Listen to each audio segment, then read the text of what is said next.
In our world today, students are digital natives who have grown up all their lives with access to smartphones, tablets, and laptops, with unlimited access to the internet.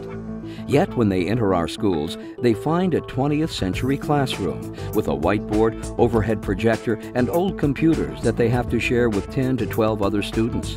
This would never function as a modern workplace, yet this is how we're teaching the workforce of tomorrow.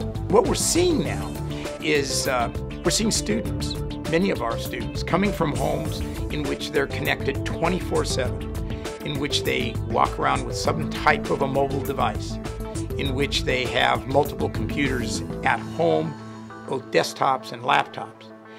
And they leave all that behind and they walk into our school classrooms. There's a computer on the desk of the teacher, but not on the student desk. Some classrooms have smart boards. Not all classrooms do this. Students need to get up and go to a lab and share a lab amongst maybe 6, 7, 8, 900 other students in the school, so they have a schedule. Now, think about that from where they come from. They're so used to being on a computer and so used to video games and just more like the instant stuff. That's what they respond to. So for them to slow down and do the old-fashioned, here's your textbook, open it, is different for them. So the current challenge for those of us who've been around for a while is to adapt our teaching style to be able to meet the needs of the kids. And a lot of that is technology. It's getting ourselves up to date on it so we can then bring that into our classrooms for the kids. In order for our community to continue to thrive, we need to provide our schools with the tools they need to stay ahead in the 21st century. Today's global marketplace requires our students to compete with students from other communities, as well as kids from around the world. For our kids to stay competitive and to meet these challenges, we need to provide our teachers and students with the technology and training that modern businesses use every day. They're going to need to know how to use a computer, bottom line. So whereas before, previous generations didn't really need to, they could get away with it. Nowadays, you have to learn how to do a PowerPoint. You have to know how to type at a good speed. You need to know, especially with all the apps coming out.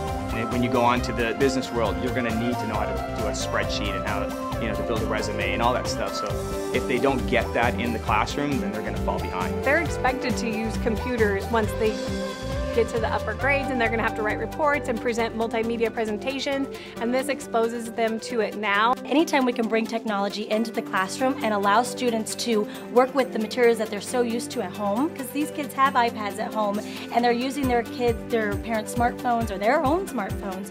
So it's so great that when we can bring it into the classroom, they can show us and teach us, hey, this is what I learned and this is what I like to do.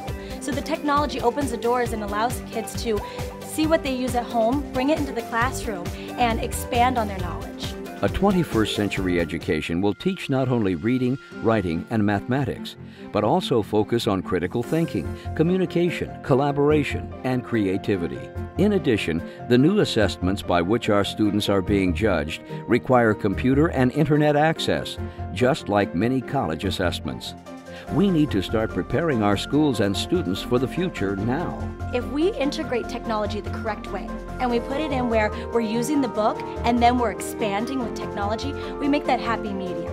So we're not complete technology where the kids are not looking at books and not reading anymore. We just enhance it with the technology and incorporate it all together. Schools are all about community, so we do need parents to contribute. We do need, local businesses to contribute. There's a bunch of avenues for teachers to collaborate with parents and the community as far as businesses to get that support, because without it, there's just no way that the district can do it by themselves.